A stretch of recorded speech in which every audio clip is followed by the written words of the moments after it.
নমস্কাৰ বন্ধু বান্ধৱীসকল, আপোনালোকক আমাৰ ইউটিউব চেনেল জ্ঞান প্ৰভালৈ স্বাগতম জনাইছোঁ।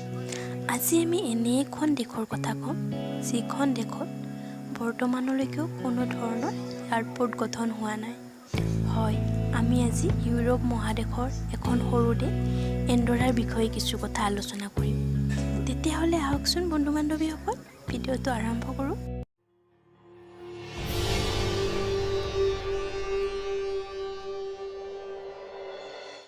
এণ্ডোৰাত বহু পৰিমাণৰ ধূমপান উৎপন্ন কৰা হয় আৰু সেই দেশত য'তে ত'তে ধূমপান গ্ৰহণ কৰিব পাৰি, কিয়নো সেই দেশত ধূমপান গ্ৰহণ কৰিলেও কোনো ধৰণৰ নিষিদ্ধ আইন নাই। 1000 বছৰ ধৰি এণ্ডোৰাই কোনো যুদ্ধত লিপ্ত হোৱা নাই আৰু সেই দেশত এটাও নেশ্যনেল বেংক নাই, লগতে সিহঁতৰ কাৰেঞ্চিও নাই।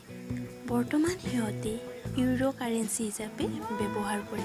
এণ্ডোৰা দেশৰ মানুহে এতিয়ালৈকে অলিম্পিক মেডেল এটাও জিকিব পৰা নাই আৰু জানিব পৰা মতে সেই দেশত মহিলাই পুৰুষতকৈ বেছি দিন জীয়াই থাকে। পুৰুষে প্ৰায় 40 বছৰ জীয়াই থাকে আৰু মহিলাই 45 বছৰ জীয়াই থাকে।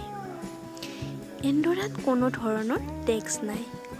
এণ্ডোৰা হৈছে এখন সম্পূৰ্ণ টেক্স ফ্ৰী দেশ। বন্ধু বান্ধৱীসকল, আটাইতকৈ ইণ্টাৰেষ্টিং কথাটো হৈছে যে এইখন দেশত কেৱল মাত্ৰ 12টা আৰ্মি আছে আৰু সেই আৰ্মিও এতিয়ালৈকে কোনো যুদ্ধ কৰিব লগা হোৱা নাই।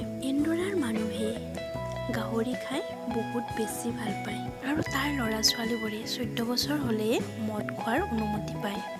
আমাৰ ইণ্ডিয়াতকৈ 3 বছৰ আগতে তাৰ মানুহে সুৰাপান কৰিব পাৰে।